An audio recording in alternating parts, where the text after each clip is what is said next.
హల్లెలూయా. మన ప్రభువును తండ్రి అయిన దేవుడు స్తుతించబడును గాక. దేవుడు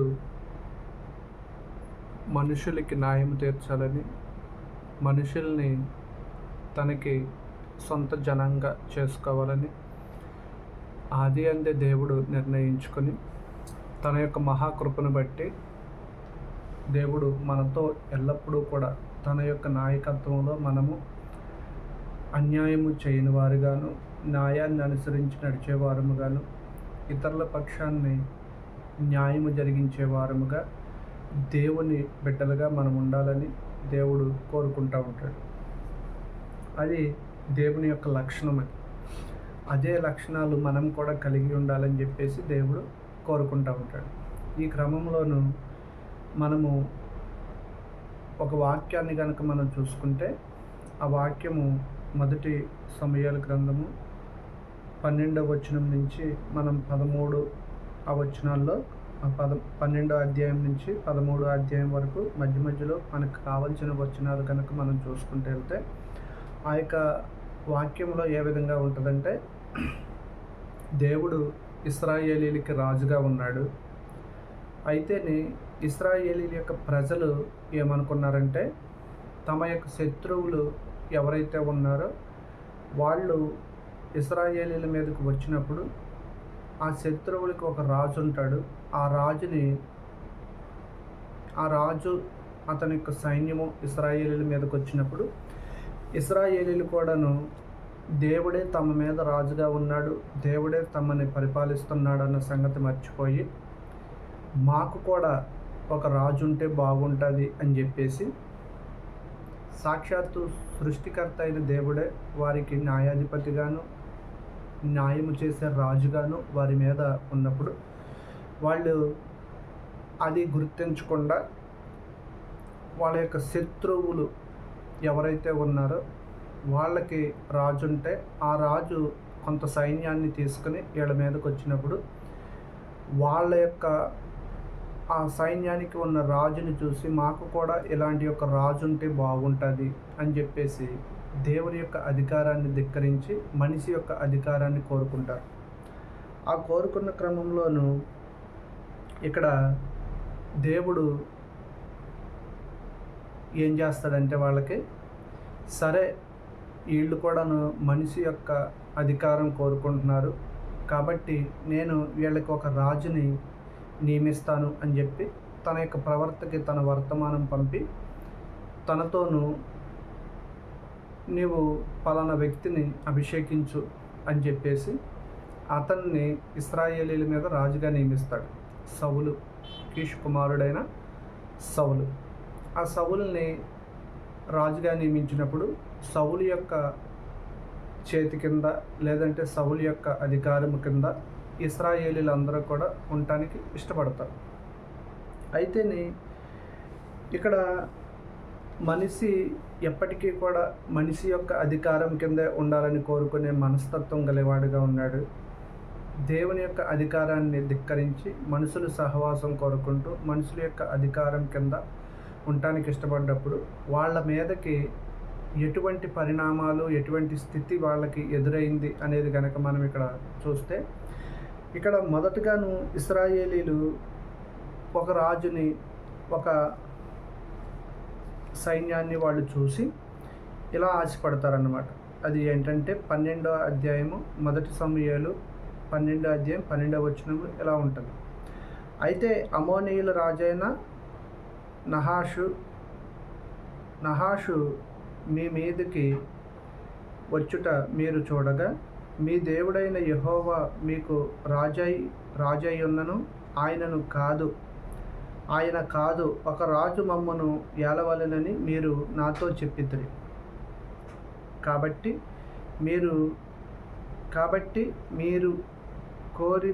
మీరు కోరి ఏర్పరచుకొనిన రాజు ఇతడే. అర్థమైందా? ఎవరంట వీళ్ళు? అమోనీయుల రాజు నహాషు మీ మీదకి వచ్చుట చూసి మీరు చూడగానే, మీ దేవుడైన యెహోవా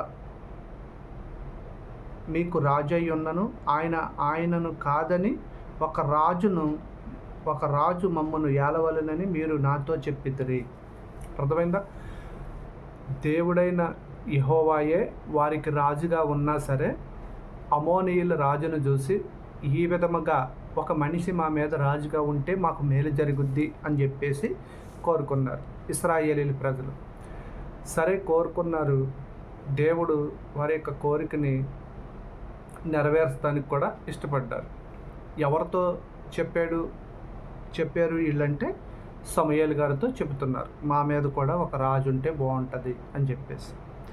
ఇక్కడ దేవుడు ప్రజలైన వాళ్ళు దేవుణ్ణి ధిక్కరించి తమ మీద ఒక మనిషిని అధికారిగా నియమించుకోవడానికి ఇష్టపడితే దేవుడు కూడా సరే అయితే వారు కాదన్నది నిన్ను కాదు నన్నే కాదన్నారు కాబట్టి నీవేం చేస్తావంటే వాళ్ళకి ఒక రాజుని నియమించు, ఇదిగో ఇతడే ఆ రాజు అని చెప్పేసి దేవుడు ప్రభువైన తండ్రి అయిన దేవుడు ఏం చేస్తారంటే ఒక వ్యక్తిని చూపించి వాళ్ళకి రాజుగా నియమిస్తాడు.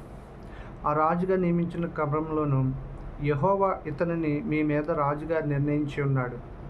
మీరు యెహోవా యందు భయభక్తులు కలిగి ఆయన మాటను విని ఆయనను సేవించి ఆయన ఆజ్ఞను భంగపరచక మిమ్మును ఏలు రాజును మీ దేవుడైన యెహోవాను అనుసరించిన ఎడల మీకు క్షేమము కలుగును.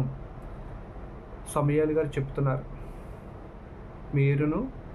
మీరెవరైతే కోరుకున్నారో ఆ రాజును మీ దేవుడైన యెహోవా ఆజ్ఞను ధిక్కరించక ఆయనను అనుసరించిన ఎడల మీకు మేలు కలుగుద్ది అని చెప్పేసి. ఇక్కడ ఇశ్రాయేలీల ప్రజలకి తెలియని విషయం ఏంటంటే దేవుడే రాజుగా ఉన్నాడు, ఆ రాజును కాదనుకుని ఒక మనిషిని రాజుగా నియమించుకుంటే మనం కూడా మన శత్రువుల్లాగా అనేకమైన విషయాల్లో మనం జయం పొందుదాం ఏమనుకున్నారో కానీ దేవుని యొక్క అధికారాన్ని ధిక్కరించారు.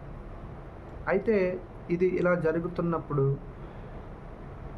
సమూయేలు గారు ఒక రాజుని నియమించారు. ఆయన పేరు సౌలు, ఆయన కీషు కుమారుడు. అతడు వారిని ఏలనారంభించాడు. ఎక్కడంటే 13వ అధ్యాయం 1వ వచనంలో సౌలు 30 ఏండ్ల వాడై ఏలనారంభించను. అతడు 2 సంవత్సరములు ఇశ్రాయేలీలను ఏలెను. ఇశ్రాయేలీలలో 3000 మందిని ఏర్పరచుకొని వీరిలో 2000 మంది మిష్మాకులోను బేతేలు కొండలలోను సౌలు నద్ద నుండిరి. 1000 మంది బెన్యామీనీయులు గిబియాలో యోనాతాను నద్ద నుండిరి. మిగిలిన వారిని అతడు వారి డేరాలకు పంపివేశను. అర్థమైందా? ఇక్కడ సౌలు గారిని దేవుడు ఇశ్రాయేలీల యొక్క ప్రజల మీద రాజుగా నియమిస్తే అతడు ఏం చేశాడంట, 3000 మందిని ఏర్పరచుకుని అతని యొద్ద ఒక 2000 మందిని ఉంచుకున్నాడు.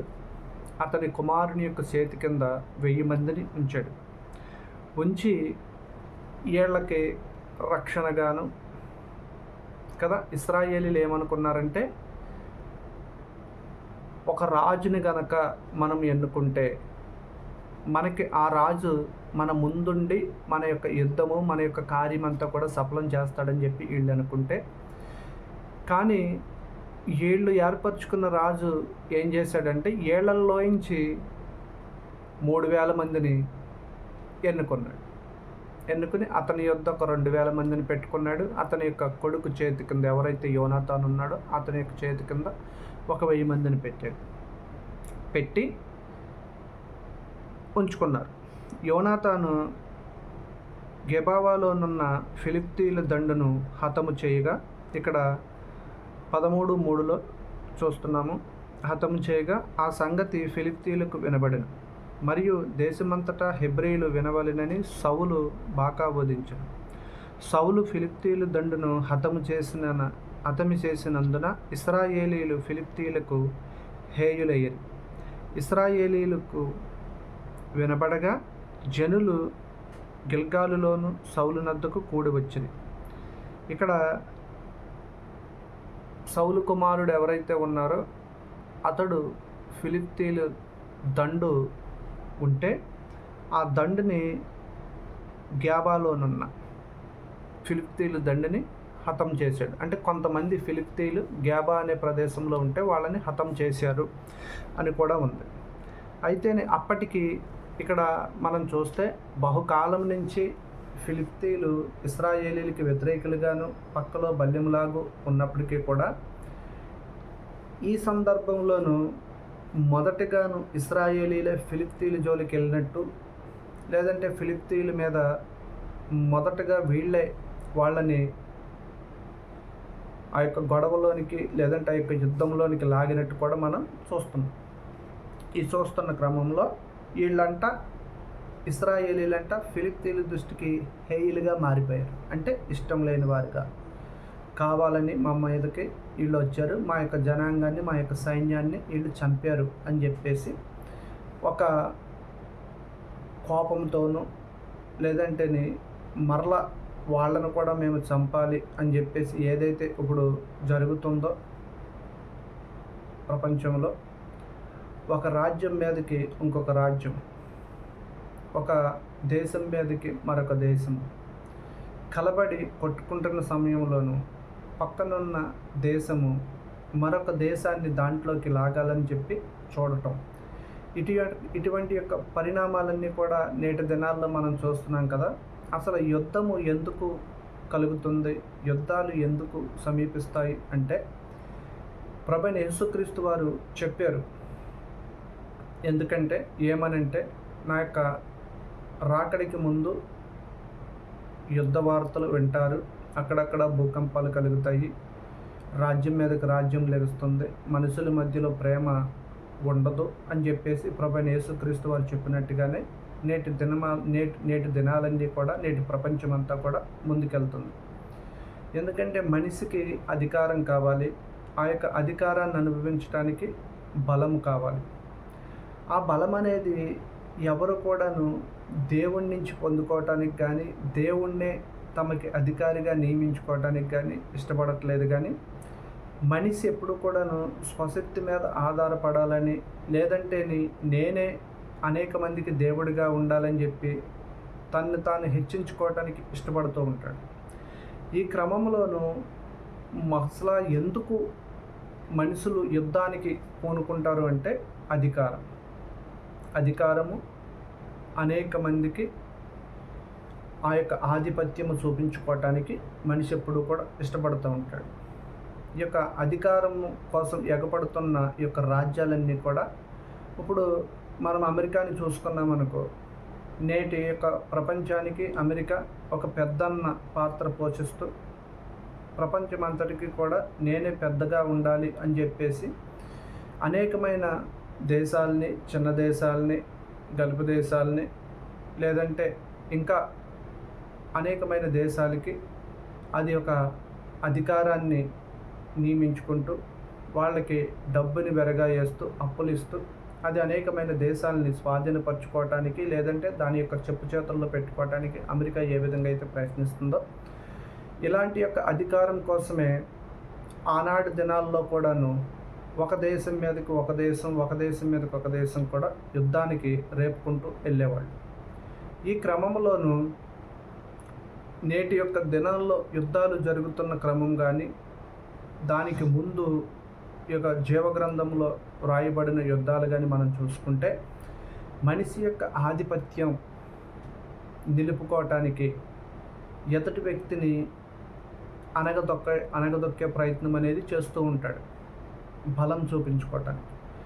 కానీ ఇక్కడ ఇశ్రాయేలీలు అనే ఈ యొక్క జనాంగానికి దేవుడే అధికారిగా ఉండి, దేవుడే ఆధిపత్యము చూపించేవాడుగా ఉన్నప్పటికీ కూడా వీళ్ళు వద్దనుకుని సాధారణమైన ఒక మనిషిని రాజుగా నియమించుకుంటే, ఆ మనిషి ఏం చేశాడు అంటే ఏళ్ళని ఇశ్రాయేలీల యొక్క ప్రాణాలని ఇరుకులో పెట్టేశాడు. ఏంటి అనేది కనుక మనం చూస్తే, ఇక్కడ ఇశ్రాయేలీలు ఎంత భయపడతారంటే, ఇక్కడ సౌలు కొడుకు ఎవరైతే ఉన్నారో ఆ సౌలు కొడుకు గ్యాబాలోని ఫిలిప్తీయుల దండును హతం చేశాడు. హతం చేసిన తర్వాత ఈ ఫిలిప్తీయులకి ఇశ్రాయేలీలందరూ కూడా హేయులైపోయారు. ఇక ఫిలిప్తీయులు కూడా ఏం చేశారంటే, ఇలా ఊరుకుంటే కుదరదని చెప్పేసి వీళ్ళు కూడాను యుద్ధానికి పూనుకుంటున్నారు. ఎలా పూనుకుంటున్నారు యుద్ధానికి అంటేనంట, ఫిలిప్తీయులు ఇశ్రాయేలీయులతో యుద్ధము చేయుటకై 30,000 రథములను 6,000 గుర్రపు రౌతులను సముద్రపు దరి నుండి ఇసుక రేణులంత విస్తారమైన జనసమూహమును సమకూర్చుకుని వచ్చిరి. వీరు బయలుదేరి బెతేవేను తూర్పు దిక్కున మిష్మాకులో దిగిరి. అర్థమవుతుందా? 30,000 రథాలంట, 6,000 గుర్రపు రౌతులంట. ఎవరు వీళ్ళు? ఫిలిష్తీయులు. సముద్రపు దరినున్న ఇసుకరేణులంత విస్తారమైన జనసమూహము ఎవరి మీదకి వస్తుంది? ఇశ్రాయేలీయుల యొక్క జనం మీదకి యుద్ధానికి వీళ్ళు సిద్ధపడ్డారు. సిద్ధపడి వీళ్ళు ఎక్కడ దిగారంటేనే ఆ యొక్క సరిహద్దు ప్రాంతాలు ఏ అయితే ఉంటాయో అక్కడ వీళ్ళందరూ కూడాను యుద్ధానికి సిద్ధపడ్డట్టుగా మిష్మాకులో దిగారు అని ఉంటుంది. ఇక్కడ ఇశ్రాయేలీయులు దిగులు పడుచు వచ్చి తాము ఇరుకులో నున్నట్టుగా తెలుసుకొని గుహలలోను, పొదలలోను, మెట్లలోను, ఉన్నత స్థలములలోను, కూపములలోను దాగిరి. కొందరు హెబ్రీయులు యోర్దాను నది దాటి గిలాదు దేశమునకు వెళ్ళిపోయారు. కానీ సౌలు ఇంకను గిల్గాలులోనే ఉండెను. అర్థమవుతుందా? ఇక్కడ ఒక అధికారిని నియమించుకున్నారు. ఈ అధికారి ఏం చేశాడంటే ఇశ్రాయేలీయుల యొక్క ప్రాణాలని ఒక ప్రమాదంలోనికి నెట్టేసినట్టు కూడా కనపడుతుంది. వీళ్ళు ఎంతమంది ఉన్నారు? ఇశ్రాయేలీయులు అంటే సౌలు దగ్గర 3,000 మంది ఉన్నారు. తన కొడుకు దగ్గర కానీ తన దగ్గర కానీ ఉన్నవాళ్ళు. ఈ యొక్క యుద్ధము ఇక రేగుతుంది అనుకున్న సమయానికి ఈ 3,000 మందిలో చాలామంది సౌలు యొక్క బిడ్డని వదిలిపెట్టేసి వెళ్ళిపోతే 600 మందే ఉంటారు ఇక్కడ. ఈ 600 మందిని పెట్టుకుని సౌలు లక్షల ఇసుక రేణులంత విస్తారమైన జనసమూహంగా వచ్చి వాళ్ళు మీద పడిపోతానికి సిద్ధపడి ఉంటే వీళ్ళు ఈ 600 మందితోనూ దిగులు పడుచూ ఉన్నారు. ఏం చేయగలం మనం అని చెప్పేసి. అయినప్పటికీ కూడా మరి వీళ్ళు దేవుని ప్రజలై ఉన్నారు కదా, ఈ దేవుని ప్రజల పక్షాన దేవుడు నిలబడి ఉన్నాడు. అయితే ఇక్కడ ఇంకొక మాట మనం చూడాలి. ఆ మాట సమూయేలుతో ఇట్లనేది. ఇక్కడ ఇశ్రాయేలీయులు ఏమంటున్నారంటే మేము చేసిన తప్పు మేము తెలుసుకున్నాము అని చెప్పేసి సమూయేలుతోనూ లేదంటే దేవుడితో సమాధాన పడటానికి ఇష్టపడుతున్నారు. ఇక్కడ 12-19లో ఈ విధంగా ఉంది. సమూయేలుతో ఇట్లనేది, రాజును నియమించమని మేము అడుగుట చేత మా పాపములన్నిటినీ మించి కీడు మేము చేసితిమి. కాబట్టి మేము మరణము కాకుండా నీ దాసులమైన మా కొరకు నీ దేవుడైన యెహోవాను ప్రార్థించుము అనెను. అర్థమవుతుందా? ప్రాణభయంతో తిరిగి సౌలు యుద్ధకు వెళ్ళి మా మీద రాజుని నియమించమని అడిగింది మేము తప్పు చేశాం. సాక్షాత్తు పరమ తండ్రి మాకు రాజు అయి ఉన్నాడు, మమ్మల్ని పరిపాలిస్తున్నాడు అనే సంగతి మేము విడిచిపెట్టేసి ఒక రాజుని, ఒక మనిషిని, మా బాటి యొక్క మనిషిని మేము రాజుగా నియమించుకుంటే అతడేమో మా ప్రాణాలన్నింటినీ విరికిలో పెట్టి మా ప్రాణాలు పోయేంత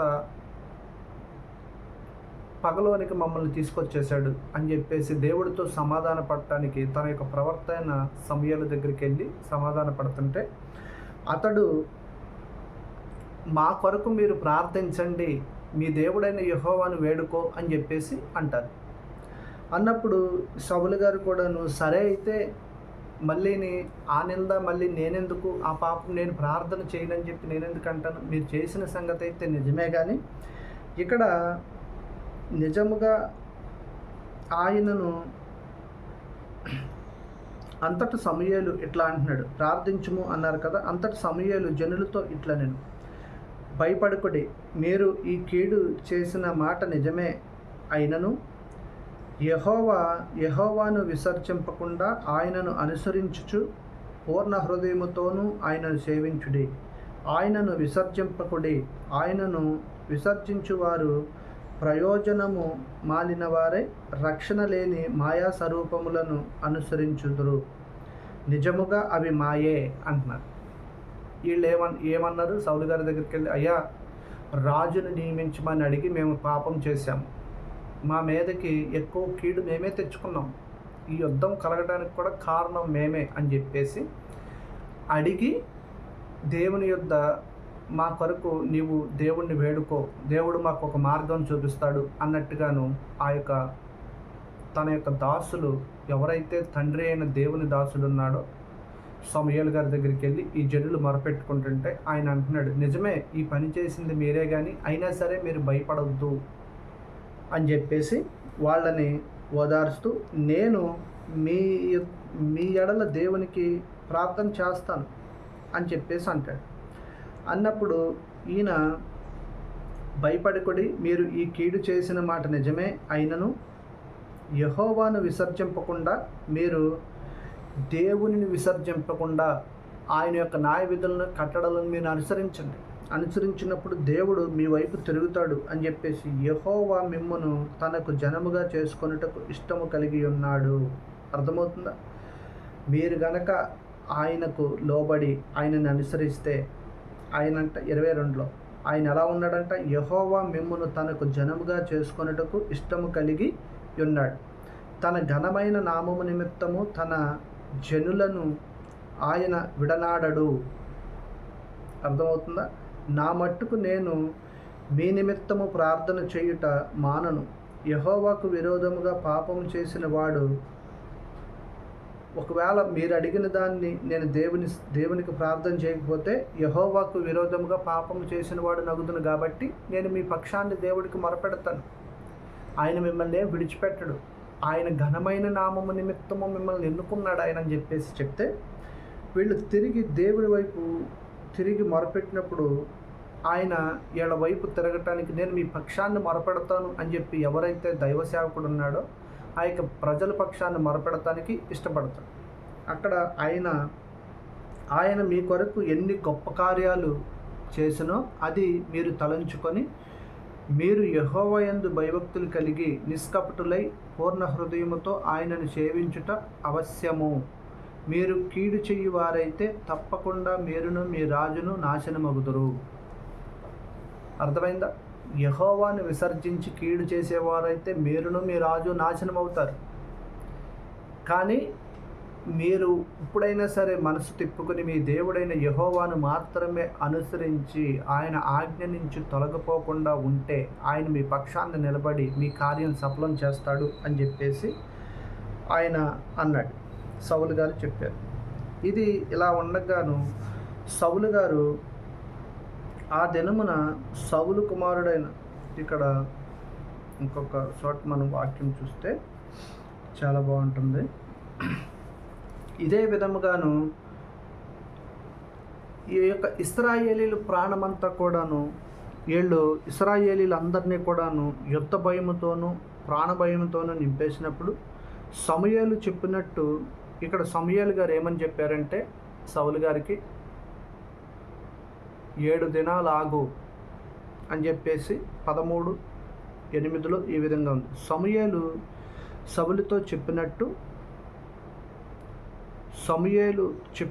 అతడు 7 దినములు ఆగి సమూయేలు గిల్గాలునకు రాకపోవుటయు చూసి, ఇక్కడ జరిగింది ఏంటంటే, ఈ యొక్క మొరపెట్టుకున్నారు కదా, నీవు మా పక్షాన్ని దేవునికి చెప్పు, మమ్మల్ని గురించి దేవునికి ప్రార్థన చేయనప్పుడు దేవుడు మీ పక్షాన్ని ఉంటాడు, మీరు కలవరపడొద్దు కదా.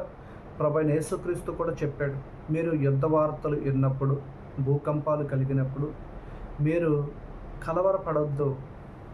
కలవరపడితే ఆ యొక్క పాపం చేయటానికి ఎక్కువ ఆస్కారం ఉంటుంది. కలవరపడ్డప్పుడు ఎవరైతే చెప్తే అదే నమ్ముతారు. కాబట్టి ఇవన్నీ కూడా మొదట జరగవలసి ఉన్నాయి, కానీ అంతము ఎమ్మటే రాదు అని చెప్పేసి ప్రభువైన యేసుక్రీస్తు చెప్పినట్టు, చదువువాడు దీన్ని గ్రహిస్తాడు అని కూడా దేవుని యొక్క లేఖనం చదివించినట్టు, వాక్యము అనుసరించి వాక్యాన్ని చదువుతున్న మనము ఇలాంటి యొక్క లోకములోను అల్లరి రేగుతున్నప్పుడు, లేదంటే లోకము ఇలాంటి యొక్క యుద్ధ వాతావరణాన్ని, భయంకరమైన కరువుల్ని, భూకంపాలని లోకంలో చూసినప్పుడు క్రైస్తవులైన మనము కానీ, దేవుణ్ణి అనుసరించే ఏ ప్రజలైనా సరే కలవరం అనేది చెందకూడదు. ఎందుకు కలవరం చెందకూడదంటే, ఇదిగో జీవవాక్యము చదువుతున్న మనము ఇవన్నీ కూడా ముందుగానే మనకి తెలుసు. దేవుడు ముందుగానే మనకి చెప్పి ఉన్నాడు. ప్రపంచము అంతమందు ఇదిగో నా యొక్క రాకడికి ముందు ఇవన్నీ కూడా జరుగుతాయి, ఇవన్నీ కూడా ముంగుర్తులుగా ఉంటాయి అని చెప్పేసి ప్రభువైన యేసుక్రీస్తు వారు సెలవిచ్చారు. అదే విధముగాను ఇక్కడ సమూయేలు గారు సౌలుకి ఒక సూచన పెట్టాడు. 7 దినాలు ఆగు, 7 దినాలు ఆగితే మనము దేవునికి బలి అర్పిద్దాం, బలి అర్పించి దేవుణ్ణి వేడుకుందాం, దేవుడు ఆ యొక్క ఫిలిష్తీయుల చేతిలో నుంచి మనల్ని తప్పిస్తాడు అన్నట్టుగాను సమూయేలు చెప్పినట్టు అతడు 7 దినములు ఆగి సమూయేలు గిల్గాలునకు రాకపోవటయు జనులు తన యుద్ధ నుండి చెదిరిపోవటయు చూసి దహన బలులను సమాధాన బలులను నా యుద్ధకు తీసుకురమ్మని చెప్పాను. ఎవరండి? సౌలు గారు. ఏమని ఎక్కడున్నాడు ఈయన? దేవుని సన్నిధిలో గిల్గాలునందు ఉన్నాడు. అయితే దేవుని యొక్క మనిషి ప్రవర్త ఎవరైతే ఉన్నాడో అతడు 7 దినాలు చూద్దాము, దేవుని యొక్క వాక్యము మనకు ప్రత్యక్షమవుద్ది, దేవుడు మనల్ని ఏం చేయమంటాడో అది చేద్దాము, నువ్వు తొందరపడకు అని చెప్పి నెమ్మది కలిగి ఉండంటే 7 దినాలు చూశాడు. దినము పూర్తిగాక ముందే తన యొక్క ప్రవర్తన దేవుడు పంపటానికి ముందే ఇక సౌలు దగ్గర ఉన్న 3000 మంది ఎటోళ్ళటు చెదరిపోతున్నారు. ఈ చెదరిపోతున్న సమయంలోనూ ఇతనిలోనూ ఒక కలవరం మొదలైంది. ఏంటి ఆ కలవరం అంటే, ఇక ఈ జనులందరూ కూడా వెళ్ళిపోతుంటే శత్రు సమూహము దేవుని యొక్క వాక్కు మనకు ప్రత్యక్షం అవటానికి ముందే, లేదంటే మనము దేవునికి బలి అర్పించడానికి ముందే ఆ సమూహం అంతా నా మీద పడిపోద్దేమో అన్న భయం వచ్చేసింది. భయం వచ్చేసి ఏం చేస్తున్నాడంటేని అక్కడున్న జనులని రండి, సమాధాన బలులు దహన బలులు తీసుకురండి, ఒకవేళ సమూయేలు మొత్తం లేట్ అయితే నేను అర్పించేస్తానండి కదా. దేవుని యొక్క చిత్తము ఎవరు నెరవేర్చాలి, దేవుడు ఏ పనికి ఎవరిని నియమించాడు అనేది గుర్తెరిగి మనము జీవించాలి కదా. నాకు నియమించిన పనిని నేను చేయాలి, మీకు నియమించిన పని మీరు చేయాలి. కానీ ఇక్కడ తనకి ప్రవర్తగాను, తనకి యాజకుడుగాను ఒక నమ్మకమైన భక్తుడు కదా, చిన్నతనం నుండి బాల్యము నుండి దేవుని సన్నిధిలో పెరిగిన భక్తుడు, నువ్వు ఆగు, నేను వస్తాను, నేను వచ్చేంత వరకు నువ్వేమి తొందరపడద్దు, దేవుడు మనకు తన వాక్యాన్ని ప్రత్యక్షము కాజేస్తాడు, మనం తన యొక్క మాట ఈయన ముందుకెళ్దాము, శత్రువు ఎంత గొప్పవాడైనా సరే మనకేం భయం లేదు అన్నట్టుగా దేవుడు ముందుగా ఆ యొక్క తన దేవుని యొక్క సేవకుడు చెప్పుంటే, ఈయనేమో అలా కాదులే అని చెప్పేసి 7 దినాలు చూశాడు. కానీ దినము ఆయన యొక్క రాక ముందే తొందరపడిపోయి కలవరపడిపోయాడు కదా. నేటి దినాలు, నేటి యొక్క యుద్ధ వాతావరణాలు చూస్తున్నప్పుడు మనకి ప్రభువైన యేసుక్రీస్తు చెప్పిన మాటలు మనం కూడా గుర్తుంచుకోవాలి. ఎందుకంటే కలవరపడితే, తొందరపడి కలవరపాటు కనుక మనం గురవుతే ఆ యొక్క కలవరపాటు మనల్ని ఏం చేస్తుందంటే మార్గం తప్పిస్తుంది. ఇక్కడ సౌలు గారు కూడాను సమూయేలు గారు చెప్పిన మాట నుంచి తొందరపడి కలవరపాటికి గురయ్యి ఆ యొక్క దేవుడికి సన్నిధిలో నిలబడి యాజకుడు చేయాల్సిన పని ఇతను చేసేసాడు. ఎవరు? సౌలు. మొదటి నుంచి కూడాను సౌలు గారికి ఆ యొక్క తనది కాని పనిలో ఏలెట్టడం అనేది బాగా అలవాటు అయిపోయిన వ్యక్తి. దేవుని మాట వినేవాడుగా సౌలు లేడు. సమూయేలు గారు చేయాల్సిన పని, దేవుని సేవకుడు చేయాల్సిన పని చేశాడు, బలులు అర్పించాడు. బలి అర్పించి ఈయన ఆ యొక్క బలిపీఠం నుంచి వస్తున్నప్పుడు సమూయేలు గారు వస్తున్నాడు. వస్తుంటేనే ఇక్కడ యుద్ధము జరగటానికి గల కారణం చెప్తున్నాను కదా. మనిషి యొక్క హృదయము దేవుణ్ణి విడిచిపెట్టి మనిషిని కోరుకుంటే ఆ మనిషి వల్ల మనిషికి మేలు జరుగుద్దా అంటే, మనిషి ఎప్పుడూ కూడాను వాడు రాజైనా ప్రధానైనా ఎంత గొప్పవాడైనా ఎంత పేరు ప్రఖ్యాంతులు ఎంత సంపాదించినా సరే భగవంతుడైతే కాడు కదా. దేవుడైతే కాలేడు మనిషి ఎప్పుడు కూడా మనిషే. ఈ లోకంలోనూ ఇలాగా మేము దేవుళ్ళము మేము భగవంతులమని చెప్పుకునే వాళ్ళు చాలామంది కాలగర్భంలో కలిసిపోయారు. కానీ దేవుడి స్థానాన్ని మనిషి ఎప్పుడైతే కోరుకుంటాడో ఆ మనిషి నాశనానికి తొందరపడుతున్నాడు అనేది మనం గుర్తుంచుకోవాలి. ఇక్కడ సౌలు గారు ఎటువంటి కలవరపాటుకి గురయ్యాడో నేటి క్రైస్తవులమైన మనం కూడాను ఇలాంటి యుద్ధ వాతావరణం విన్నప్పుడు ఇదిగో ఫలానా చోట క్రీస్తున్నాడు, ఇదిగో ఫలానా ఇంట్లో ఉన్నాడు, లేదంటే ఫలానా చోట ఉన్నాడు, రండి వెళ్దాం అని చెప్పేసి ఎవరన్నా చెప్పినప్పుడు మీరు వెళ్ళొద్దు అని చెప్పేసి ప్రభువైన యేసుక్రీస్తు చెప్పాడు. కాబట్టి క్రీస్తు అక్కడున్నాడు, క్రీస్తు ఇక్కడున్నాడు అని చెప్పేసి ఈ యొక్క కలవరపరిచే వార్తలు అనేకమైనవి వినపడుతూ ఉంటాయి దేవుని యొక్క రాకడికి ముందు. ఇవన్నీ కూడా దేవుని యొక్క రాకడికి ముంగుర్తులు సూచనలు అనేది మనం గుర్తుంచుకోవాలి. కానీ కలవరపాటు అనేది మన దగ్గరికి వస్తే మనం ఏమైపోతామంటే ఇదిగో సౌలు గారిలాగే దారి తప్పిపోతాం కదా. ఫిలిప్తీయులు ఎంతమంది అంట, సముద్రపు దరినున్న ఇసుక రేణులంత విస్తారముగా ఉంటే సౌలు దగ్గర 600 మంది ఉన్నారు. కానీ ఇక్కడ యోనాతాను ఒక మాట అంటాడు. ఏమనంటే ఒక మంచి మాట యోనాతాను అంటాడు. ఇక్కడ మనం చూస్తే 14లోను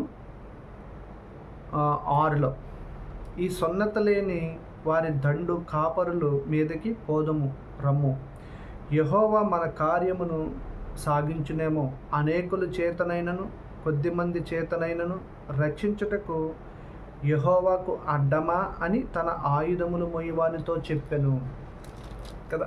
సౌలు కుమారుడైన యోనాతాను దేవుడు ఎటువంటి కార్యాలు చేస్తాడో సౌలు కుమారుడైన యోనాతాను గుర్తించాడు, కానీ సౌలు గుర్తించుకోలేకపోయాడు.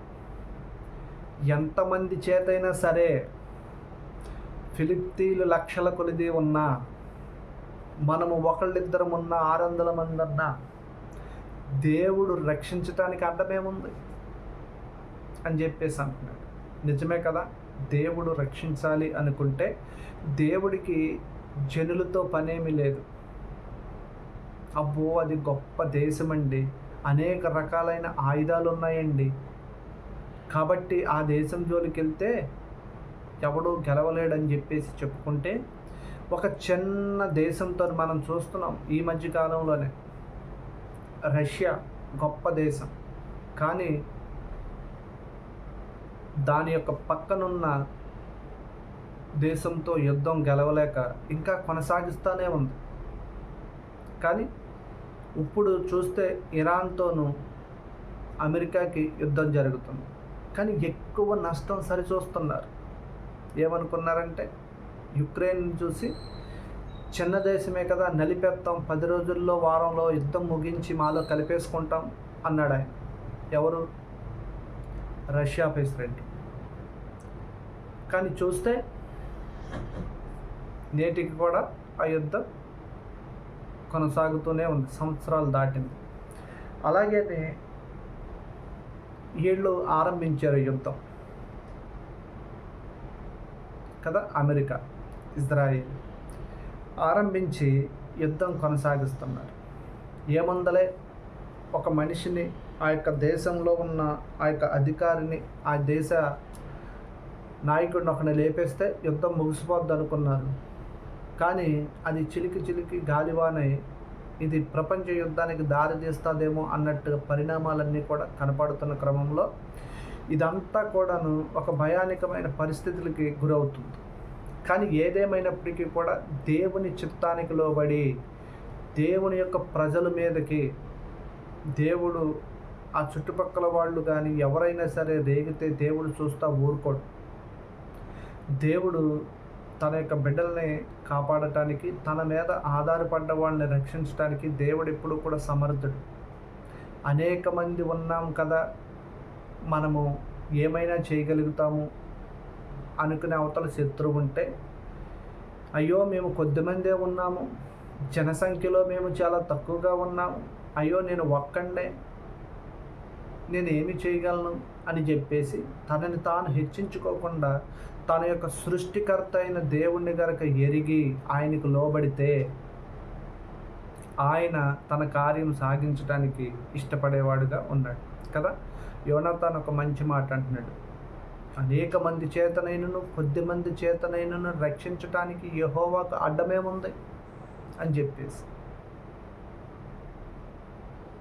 దేవుని యొక్క శక్తిని, దేవుని యొక్క అధికారాన్ని మనం తక్కువ అంచనా వేసి, మన ఆలోచన ఎలా ఉంటుందంటే, మన మనసులోకి పుట్టిందే తడువు మనకి ఏదైనా సరే జరిగిపోవాలి, మన మనసులో తలంపు పుడతమే మొదలు మనం ఏదైనా సరే చేసేయాలి, మనం అప్పటికప్పుడు అన్నీ కూడా జరిగిపోవాలని కోరుకుంటాం. కానీ దేవుని యొక్క చిత్తము, దేవుని యొక్క ఆలోచన ఎలా ఉంటుందంటే, దాని యొక్క ముందు పరిణామం ఏంటి, దాని తర్వాత కలిగిపోయే పరిణామాలు ఏంటి అనేది కూడా దేవుడు చూడగలుగుతాడు. కానీ మనిషి ఏంటంటేని ఉద్రేకానికి లోనయ్యి, ఎదరున్న చిన్న దేశమే కదా, నలిపేస్తాను లేదంటే తీసేస్తాను పక్కకు పెట్టేస్తాను అంటేనే ఆ యొక్క చిన్నవాళ్ళ పక్షాన్ని, లేదంటే తల్లిదండ్రులు లేని పక్షాన్ని, విధవరాళ్ళ పక్షాన్ని నేను వ్యాజ్యమాడతానని దేవుడు ఏ విధంగా అయితే చెప్పాడో, అదే విధంగాను వీళ్ళు చిన్నవాళ్ళులే, వీళ్ళు చాలా తక్కువ వాళ్ళులే అనుకున్న వాళ్ళ పక్షాన్ని దేవుడు ఉంటాడు. అయితే ఈ యుద్ధము దేవుని చిత్తానుసారంగా జరుగుతుందని చెప్పి నేను చెప్పట్లా. ఇక్కడ ఎవరు కారకులు, ఎవరు రేపేరు అనే దాన్ని మనం వాక్యంలో చూసుకుంటే నేటి యొక్క పరిణామాలు కూడా ఈ విధంగా ఉన్నాయని నేను గుర్తు చేస్తున్నాను కదా. దేవుణ్ణి విడిచిపెట్టి మనిషిని ఆధారం చేసుకొని, సృష్టికర్తే రాజుగా ఉన్నాడు, నా దేవుడే నన్ను పుట్టించిన వాడే నన్ను పరిపాలిస్తున్నాడు కాబట్టి నాకు భయమేముంది అన్న ఆలోచన లేకుండా, శత్రువు రాజు వచ్చాడంట, ఆ రాజుని చూసి ఆహో మాకు కూడా ఒక రాజు ఉంటే ఇలాగ ముందుండి మా కార్యాలన్నీ జరిగిస్తాడేమో అనుకున్నారు. కానీ ఈ రాజు ఏం చేశాడంటేని ఎదురెళ్ళి కయ్యం పెట్టుకొచ్చి, ఎదురెళ్ళి గొడవ పెట్టుకొచ్చి వీళ్ళందరి ప్రాణాలని ఇరుకులో పెట్టేశాడు. ప్రాణభయంతో ఉన్నారు వీళ్ళు. ఇక్కడ ప్రాణభయంతో ఉండి వీళ్ళకి చాలా ఇబ్బంది అనేది ఎదురవుతూ ఉంది. ఇలాంటి యొక్క క్రమంలోనూ దేవుని యొక్క ఆలోచన, దేవుని యొక్క చిత్తానికి మనిషి ఎప్పుడైతే లోబడతాడో అప్పుడే కదా దేవుడు యొక్క తన యొక్క ప్రణాళికని మన పక్షాన్ని నెరవేర్చడానికి కూడా ఆయన కూడా మొగ్గు చూపుతాడు. కాబట్టి ఇది ఏమైనా జరగనివ్వండి, ఎవరైనా గెలవనివ్వండి, కాకపోతే తన ప్రజలైన వారి పక్షాన్ని, తన ప్రజల పక్షాన్ని, తనకి నిజముగా భయపడే వారి పక్షాన్ని, తనని అనుసరించి తన యొక్క నాయకత్వాన్ని, తన యొక్క అధికారాన్ని ఒప్పుకునే వారి పక్షాన్ని దేవుడు ఎప్పుడూ కూడా నిలిచే ఉంటాడు. అవతల గొప్ప సైన్యం దిగినను, యువతల వాళ్ళు కొద్దిమంది అయినను కదా, దేవుడు నిలబెట్టడానికి శక్తిమంతుడు. గిద్యోను విషయంలో కూడా దేవుడు ఒక గొప్ప కార్యం చేసినట్టు మనం జీవగ్రంథంలో చూస్తాం కదా.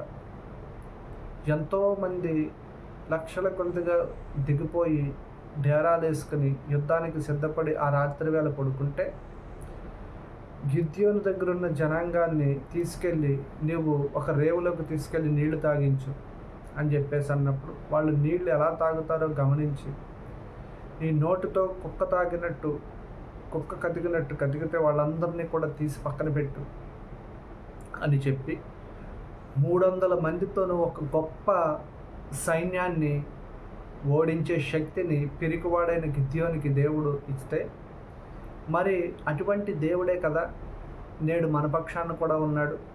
ఇది నేను ఏదో దేశముని కోసమో లేకపోతే ఎవరినో ఉద్దేశించో నేను చెప్పట్లేదు. కానీ నేటి తరములో క్రైస్తవులుగా పిలువబడుతున్న మనము, నేటి దినాల్లో జీవిస్తున్న మనము, రానున్న దినాల్లో ఇప్పుడు జరుగుతుంది ఇదే యుద్ధం అనుకుంటే కాదు, రానున్న దినాల్లో ఇంకా ఎక్కువ జరుగుతాయి.